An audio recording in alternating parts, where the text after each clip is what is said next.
Friedrich Nietzsche was a 19th century German philosopher known for his radical ideas about morality, religion, and human nature.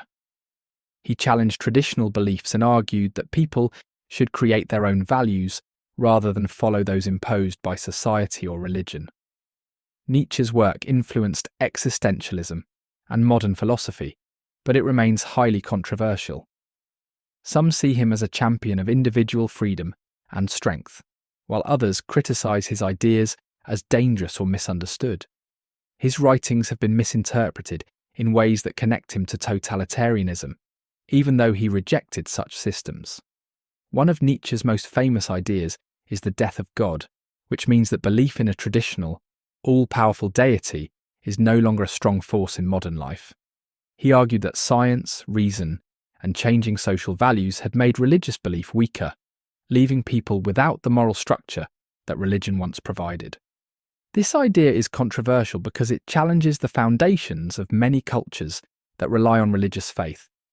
Critics argue that removing God from morality could lead to chaos and meaninglessness. Some people have also misinterpreted Nietzsche's statement as a celebration of atheism, when in reality he saw it as a crisis that required people to find new ways to create meaning. Nietzsche's concept of the will to power is the idea that the fundamental drive of all living things is to assert strength, influence, and creativity. He believed that people should strive to overcome obstacles and shape their own destinies, instead of following moral rules that limit their potential.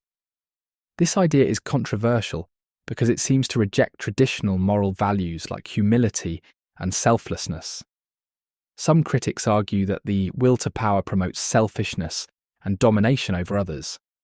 Others have misused this concept to justify political and social oppression, even though Nietzsche himself did not advocate for tyranny or cruelty.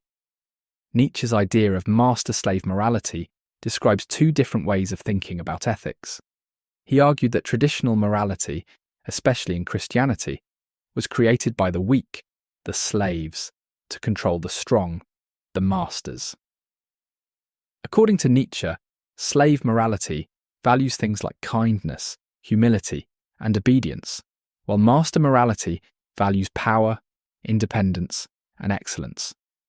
He believed that people should free themselves from slave morality and embrace the values of the strong. This idea is controversial because it seems to dismiss compassion and fairness as weaknesses. Critics argue that Nietzsche's view of morality is elitist and could be used to justify oppression.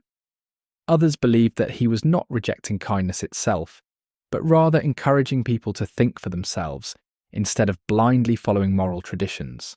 Nietzsche's idea of the Übermensch, or overman, describes an individual who rises above traditional morality and creates their own values.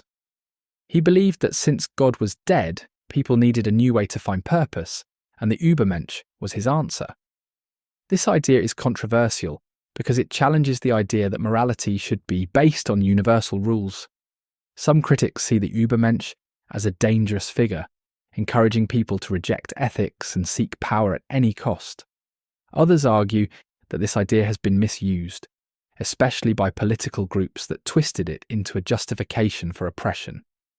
In reality, Nietzsche saw the Übermensch as someone who embraced creativity and personal growth, not as a ruler who dominates others.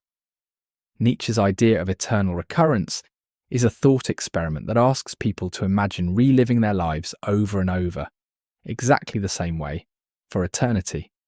He believed that if people could accept this idea joyfully, it would mean they were truly embracing life. This idea is controversial because it challenges people to take full responsibility for their actions and find meaning without relying on religion or an afterlife. Some critics argue that eternal recurrence is an unrealistic way to think about life because it assumes that people have complete control over their circumstances. Others see it as a powerful way to motivate individuals to live more authentically.